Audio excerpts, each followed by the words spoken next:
तर काय करायचं, 3 आहे ना मोठ्या आकाराचे टोमॅटो असे मीडियम आकारात कट करून घ्यायचे आणि त्याला मिक्सरच्या भांड्यामध्ये टाकायचं. आपल्याला पाणी वगैरे काही सुद्धा टाकायचं नाही. एकदम बारीक अशी प्युरे तयार करायची, एकदम फाईन अशी प्युरे तयार करायची.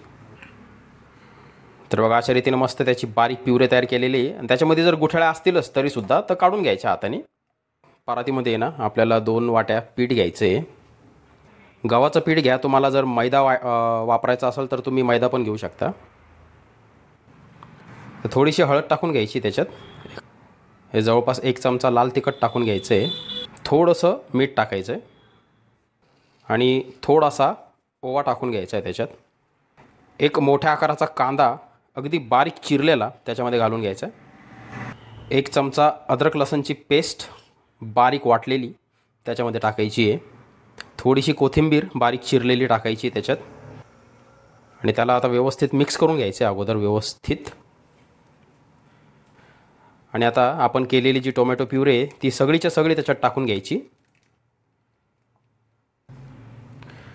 तर त्याला सगळं एकत्रित करून घ्यायचं आहे त्या पूर्ण पिठाला आणि टोमॅटो प्युरीला. आणि नंतर थोडंसं पाणी टाकून त्याला आपल्याला मळून घ्यायचं आहे. थोडं थोडं पाणी नंतर टाकू, अगोदर हे एकत्रित करून घेऊ आपण व्यवस्थित.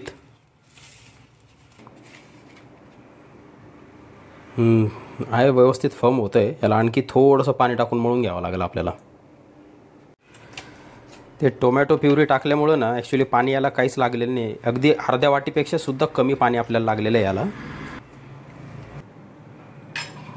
थोडंसं तेल लावून घ्यायचं आहे आणि त्याला व्यवस्थित परत मळून घ्यायचं आहे. तर हे बघा आता हे रेडी झालेलं आहे. आता याला आपल्याला आहे ना एक 5 ते 10 मिनटं सेट होण्यासाठी ठेवायचं आहे. त्याला थोडंसं रिलॅक्स होऊ द्यायचं आहे. आता एक छोटा गोळा तोडून घ्यायचा आहे त्याचा आहे ना. आता त्याला व्यवस्थित लाटून घ्यायचं आहे.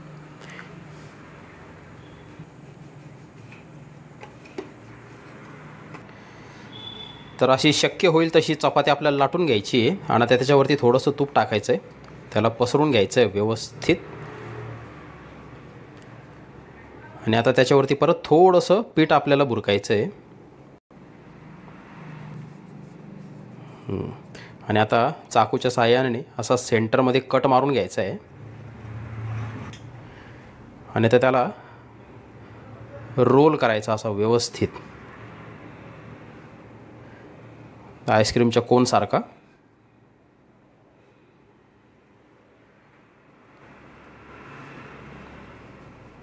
आणि हातावरच त्याला पसरून घ्यायचं आहे. आणि आता परत त्याला व्यवस्थित थोडासा जाडसर लाटून घ्यायचं आहे.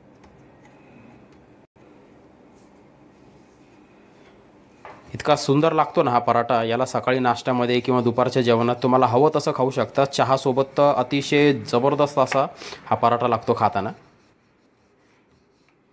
हे बघा आता व्यवस्थित जाडसर लाटून घेतलेलं आहे. आता तवा एकदम व्यवस्थित गरम करून घ्यायचा आहे. त्याच्यावरती तूप टाकायचं आहे आणि हा पराठा दोन्ही बाजूने आपल्याला मस्त तुपामध्ये खरपूस असा भाजून घ्यायचा आहे.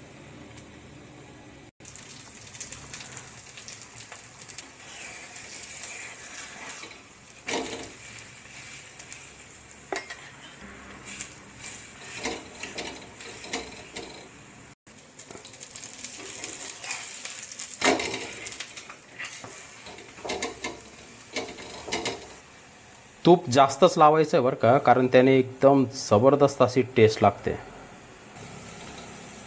हे बघा किती छान आणि खरपूस असा भाजला गेलेला आहे. तर बघा अशाच पद्धतीने तुम्हाला जेवढे खायचे तेवढे पराठे करून घ्यायचे आहेत मस्त. तर अशा रीतीने तुम्हाला हवे तेवढे पराठे बनवून घ्यायचे. आणि खरंच सांगतो तुम्हाला इतके सुंदर लागतात ना. याला सकाळी नाश्त्यामध्ये बनवून बघा. लहान मुलं असतील तर त्यांना टिफिनमध्ये देऊन बघा. हे बघा किती लेअर आहेत बघा त्याला मस्त. इतका सुंदर लागतो ना खरंच सांगतो तुम्हाला. याला दह्यासोबत, केचपसोबत, चहासोबत किंवा असा जरी खाल्ला ना तरी खूप मस्त लागतो. तर हा पराठा करून बघा टोमॅटोचा आणि कसा झाला ते कमेंट बॉक्समध्ये मला सांगा. पुन्हा भेटूया एका नवीन रेसिपीसोबत. तोपर्यंत धन्यवाद.